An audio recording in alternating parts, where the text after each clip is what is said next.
Welcome to Lost Relation Chronicles. Ben hated airports. They were a necessary evil for his job, but they were slowly eroding his marriage. To him, they symbolized an endless sea of people being herded like cattle to their destinations. Yet, if he was honest with himself, the experience had improved over the years. Maybe it was time to adjust his perspective, to accept that it was just another part of his well-compensated career, something he had to endure but could manage. A decade ago, air travel had been a series of endless lines, checking in, security, boarding, and then waiting again while others struggled to fit their bags into overhead compartments. He remembered dragging himself to the back of the plane, enduring every delay and inconvenience. Now, thanks to experience and status, things had changed. He rarely checked luggage, packing light for his frequent trips. TSA pre-check had slashed his time in security lines, and his years of cross-country travel had earned him elite status with his favorite airline. He no longer sat at the back, and boarding after first class had become the norm. Lounge access, courtesy of his credit card, had also softened the edges of his travel routine. The Miami Airport Lounge, in particular, was a welcome respite. Despite these improvements, he still didn't enjoy air travel, at least, not usually. But today was different. In the lounge, he met Kathy, a striking middle-aged woman who looked several years younger than him. She wore a frilly, low-cut dress that was partly concealed by a cardigan, though she didn't seem too concerned with keeping it fully covered. As they chatted about their respective travel experiences, Kathy gradually let the cardigan slip just enough to draw his attention. He found himself captivated, exchanging travel war stories with her, laughing more than he usually did. By the time their conversation ended, Kathy handed him a business card. It wasn't just the card that left an impression, though. There was an undeniable chemistry. Something stirred in Ben, leaving him wondering whether today's flight might just be more interesting than the routine he had grown to despise. He looked briefly at the card, not wanting to take his eyes off Kathy, and discovered that she was from Denver, also, which led to several more minutes of conversation. Instead of catching his flight, she had one more stop to make before going home. Probably for the best. They parted for their respective gates, having had a pleasant chat. Was she flirting with him? Maybe. Probably. He wished he had recognized that while they were speaking. Decades of marriage had dulled his senses regarding flirting. Damn. Not that anything would or would have come from that. He had been 100% faithful during his 26 years of marriage and didn't have plans for that to change. This had been one of his cross-country trips, and despite his dislike of airports, he was in a decent mood due to the earlier lounge conversation and some success on his trip, which would pave the way to an extra bonus next quarter. He had just sat down on his plane, in the larger Economy Plus seat, to return home when his phone rang. He was about to put it into airplane mode when it happened. It was his wife, Rachel. Sigh. It was very early in Denver for her to be awake, much less calling. Given the hour of the morning, he wondered if it was important. Probably. His finger hovered over the phone to answer. Then he turned the phone off. If it had been one of his kids, he certainly would have answered it. But whatever that bad of a wife of his wanted could wait. He admitted that the travel, which started 10 years ago, though limited, had been hard on them, but it shouldn't have caused so many arguments. He was rarely gone more than 6 nights a month, but he guessed that had become too much. Women. He wished his wife were more understanding. When he told her about the new position all those years ago and the increase in salary and bonus, his wife practically pushed him out the door, and then she would welcome him, and his money, home with open arms and legs. Now, even with his efforts to wine and dine her more and spend more time with her, she had become distant. Recently, his boss told him that if he would accept a new position, which required more travel, he could make even more money. He hadn't mentioned that offer to his wife. To do so would serve no good purpose. The whole situation saddened him, but he still had his kids, who were fantastic. He loved his children. His daughter, Janet, had just entered pharmacy school in the fall, and his son, Tim, was grinding through summer school to get a head start on his junior year in engineering, like his dad. Both parents were expectedly proud. He missed attending their events and missed having them underfoot. He guessed Rachel did too, as she has seemed sad lately. Whatever their current troubles, they had raised 2 exceptional kids. Smart, fun, hardworking, selfless, humorous. They had received many compliments on them over the years. He wished he could see more of them. With the children now having places of their own nearby, he had thought of downsizing from that big-assed house. Rachel wouldn't hear of it. In addition to her work at a hospital as one of their finance execs, she was on multiple charity boards, and the house, neighborhood, and neighbors fit her image.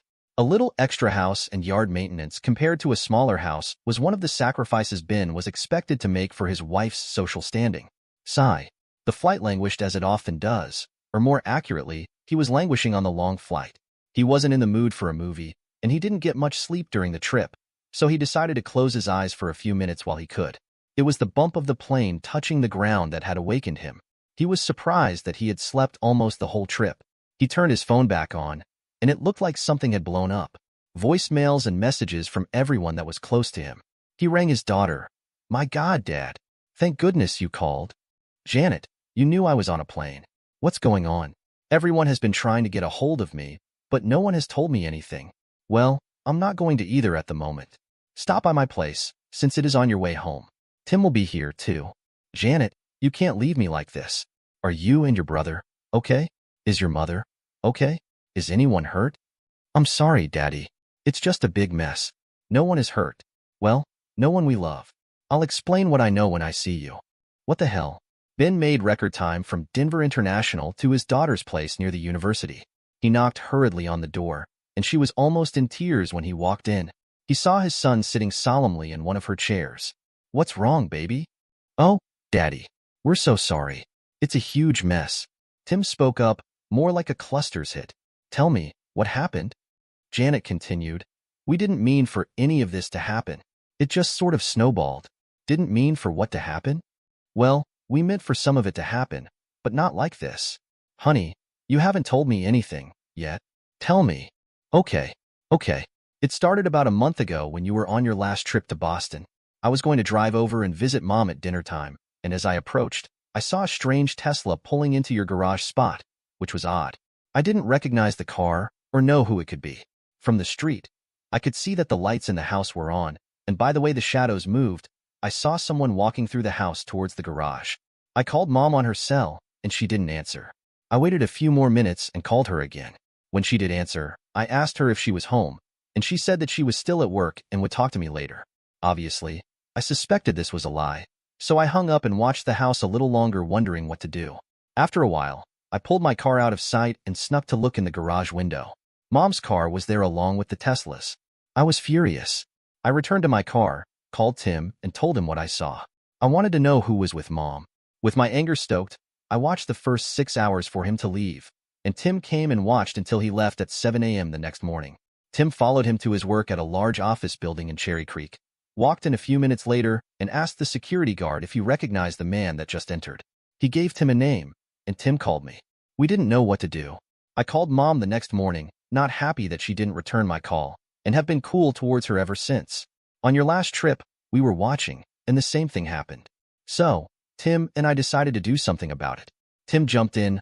"I was there when you checked all the smoke detectors a few weeks ago, and when I saw the one in the garage, I got an idea, which we thought was funny at the time. I guess it isn't funny now. We were afraid to tell you, because we knew you would want to catch them in the act and would probably kill the maggot and wind up killing Mom, too. Either accidentally or intentionally and land yourself in jail. We didn't want that. We wanted to think of a way to out them and embarrass them at the same time. I suggested to Janet that I sneak into the garage around midnight and cause one of those unexpected sparks that's known to happen from time to time with electric cars to create enough smoke to set off the alarm. With the smoke detectors in good working order, I didn't think much would happen, except the fire department showing up." Ben replied, "I guess this means that you didn't know it was a heat detector, not a smoke detector in the garage." Tim had a surprised look on his face and said, "Oh, shit.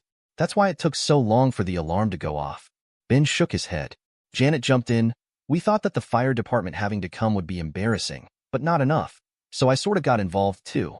Ben looked stunned at all the different implications of what his kids told him began to sink in. He asked, "So it sounds like my marriage has burnt to the ground. Is our house still there?" Janet replied, "What? Oh yeah. Well, most of it. Oh God." I visited the house after Mom went to work both times, and both times one of Mom's Magnum bottles of wine was in the trash. I know she likes to keep a bottle on chill most of the time, so this seemed like the perfect opportunity to add to their embarrassment. It's really easy to get Viagra or its equivalent online these days, so I ordered some. You know that I'm studying to be a pharmacist, and with my degree in chemistry, it wasn't hard to convert the pills into a liquid. Ben interjected, "You didn't." "I'm afraid I did. Yesterday afternoon, I snuck into the house. I looked at the wine cooler and Mom had her Magnum bottle in the vertical slot already opened, resealed and standing. It appeared that only about a glass or two was missing, so I poured in my concoction, swirled it around and returned it, carefully leaving no trace that I was there. We thought that they would have to run out of the house when the fire department showed up, and he wouldn't be able to hide his condition, which would expose her and her lover to all the neighbors. Tim said, just before midnight, I crawled through a window in the garage that I had unlocked the last time I visited. It took a while, but using the charging port on the car and some tools, I was able to create an arc repeatedly enough that the metal around the area became hot. I don't know if his car was defective or what, but suddenly a shower of sparks started. I knew that would set off the smoke alarm, or so I thought, and I got the hell out of there. Apparently, after I left, it did more than that. I never thought the actual battery would catch on fire. I guess it did, because before the fire department could get there, not only was his car on fire, but so was Mom's. By now the house alarm was going crazy and the whole neighborhood could hear. Janet said, you know how flustered Mom gets when she's upset. It's like her brain simply disconnects from her body. This is where the story gets interesting. Ben said, more interesting than my wife cheating on me and my house burning down? Janet continued, we told you it didn't burn down. Oh, great. Anyway, during the few minutes I was allowed to talk to Mom this morning, she told me that she jumped out of bed when she heard the alarm. She shook her lover, Roger, but he wouldn't wake up. She knew he had drunk a lot, but she couldn't wake him. She thought he was dead and became hysterical. She called 911 from the house phone and started yelling, fire! Call an ambulance. Then she grabbed him by the ankles and started pulling him out of the bedroom and towards the exit, not realizing or thinking about their both being naked. He was too heavy for her to lift down the stairs, so she kept dragging him. Again, she wasn't thinking, so he was face down. Remember my telling you that there was a carpet tack near the entrance to your bedroom that had popped up enough to snag one of my socks a few months ago when I was visiting? Well, it seems that either you didn't fix it or another one popped back up, because guess what? Mom dragged Roger across that area and he must have been heavy enough, or it popped up more and it caught him. This is where him drinking all that Viagra with the wine comes into play. Not only did the carpet tack slice his testicles, which were being dragged underneath him, but his pecker was still hard, and the tack sliced it and all the way up his abdomen and face too. Being somewhat dark in the house and his being unconscious, Mom didn't know this and continued to drag him down the stairs. Bop, bop, bop. I almost feel bad for the dude. In addition to his 3-foot-long scratch, which was bleeding profusely from his groin, he has carpet burns from his balls to his nose, which must have busted open when it landed going from the bottom step onto the tile floor in the kitchen. Thwop. I'm sure being dragged across that tile and out the front door didn't feel very good either, especially when his head went across the threshold and banged off the concrete porch and down the stairs onto the sidewalk. Bop, bop, thwop. It looks like he has road rash and a nasty gash on his face. Ben wasn't feeling too bad about this at the moment and replied, you don't say.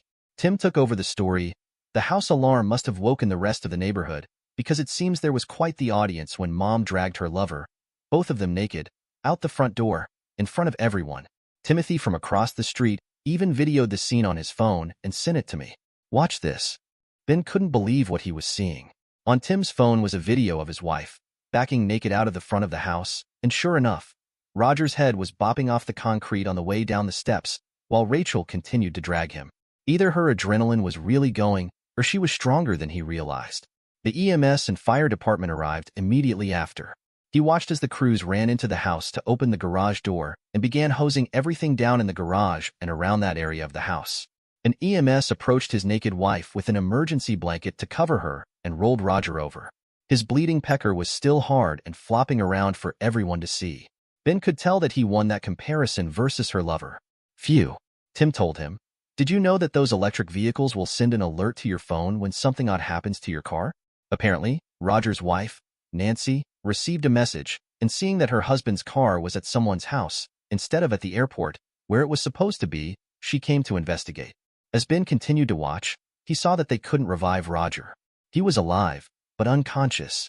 They brought a gurney from the EMS vehicle, but before they could strap him in, Nancy appeared and flipped it over, causing her husband to go flying, pecker first, onto the pavement.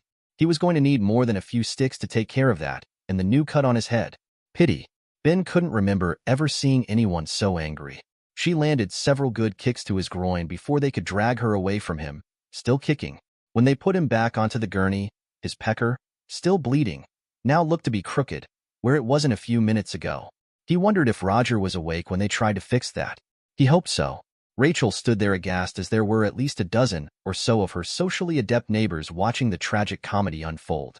Nancy turned on Rachel, but rather than hitting her, she yanked the blanket away, leaving Rachel naked again for at least a minute until another blanket could be located and she could be recovered. Having seen his wife naked on their front yard, Ben thought, "Damn, I'm going to miss those tits." However, the neighbors certainly weren't missing them, nor her landing strip. Safe to say her care of her privates was no longer, private. Shame. When the officers arrived, the blaze appeared to be mostly under control, except for Roger's car, which was still spitting sparks and smoldering. Nancy, practically foaming at the mouth, was yelling at the police to arrest Rachel. On what charge? Nobody knew, but an officer led her, visibly shaken, to the back of a squad car simply to keep her away from Nancy and the onlookers. Janet said, "We knew Roger was married to Nancy, but we didn't know she was the daughter of the district attorney. It seems like she, or he, had enough pull that they decided to take Mom to the station and put her in an interrogation room the rest of the night, wearing nothing but that blanket. They let her go around 6 a.m., which was when she tried to call you, but you didn't answer. And some people say God isn't merciful. The problem is that because Roger didn't wake up right away, they did a toxicology on him, and the only odd thing they found was trace amounts of the Viagra. When his wife heard that, she went ballistic because he has a heart condition and would never take something like that. Or so she said. The medics said it was a good thing the fire happened because it meant he got to the hospital early enough for them to prevent him from going into a coma. Otherwise, it could have really gotten bad." Ben asked, "Worse than this?" Tim jumped in. The police returned Mom to the interrogation room and went back to the house this morning to try to gather some kind of evidence. But the firemen knocked the bottle and glasses onto the floor during the fire, smashing them.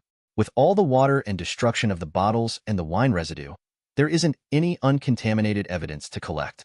I stopped by earlier, and the only thing there for the police to see was the blood trail down the steps and out the door. I suspect they're just rattling her cage now. Everyone thinks he took a Viagra, even though he wasn't supposed to, and without any evidence, I'll be surprised if they hold her much longer. Also, they were able to haul the Teslas out of the garage, and it's been taken away. Nancy has been all over the news this morning. It hasn't been pretty. Ben asked, "Where is your mother now?" Janet said, "She's still at the police station. They said they would call us when we could go and get her." "I'm sorry, Daddy. We should have just told you instead of our trying to get even. We were so angry and just made a bad situation worse." While his children looked terrified, a smile was beginning to slowly spread across Ben's face. He stood and said, "I appreciate what you guys tried to do, truly. It means a lot to me. Honestly, I don't think you made it any worse. All things considered, I think things turned out pretty good. I'm going to the house now. Your mother is going to need both of you. I'll let the two of you decide who is going to pick her up from the station. It won't be me." They understood. On the way home, Ben stopped at the bank and transferred half their accounts into a new account with his name only. He would take care of the rest of the finances late in the afternoon or tomorrow. He stopped at the local market and picked up some trash bags to take his clothes to the cleaners, because he suspected everything in the house now smelled like smoke. Approaching the house, he could see, but didn't really pay much attention to the fire damage. The blood trail across the porch and down the steps were clearly visible. He smiled. Entering the front door, which had been closed but not locked, the blood trail went all the way up the steps. The portion of the kitchen leading into the garage looked like a war zone. Too bad. Paying the blood no more attention, he went to the master bedroom and put all his clothes into the bags to take to the cleaners. His insurance company would get the bill. He could see the bed still disheveled, and that thought saddened him for a moment, but only a moment. He knew what he was going to do. Divorcing the 304 was the obvious starting point. Separate the finances, find an apartment, take on more travel at higher pay, and use his newfound free time to visit more often with his kids and have a lot more fun. He wondered if Tim could forward the video to him, so he could send it to the local news stations. Rachel's volunteer organizations would be so proud to have one of their board members increasing their publicity. As he loaded the last bag into his car, a police vehicle approached. They asked to see some ID, and he showed it to them. Having heard about what happened, and maybe even having been there or seen video, one of the officers looked uncomfortable but asked anyway, "Are you going to be okay?"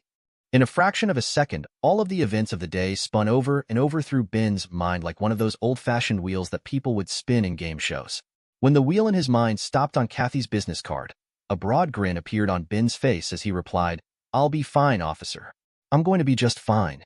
Dear listeners, please share your thoughts in the comments section below and don't forget to like, share, and subscribe.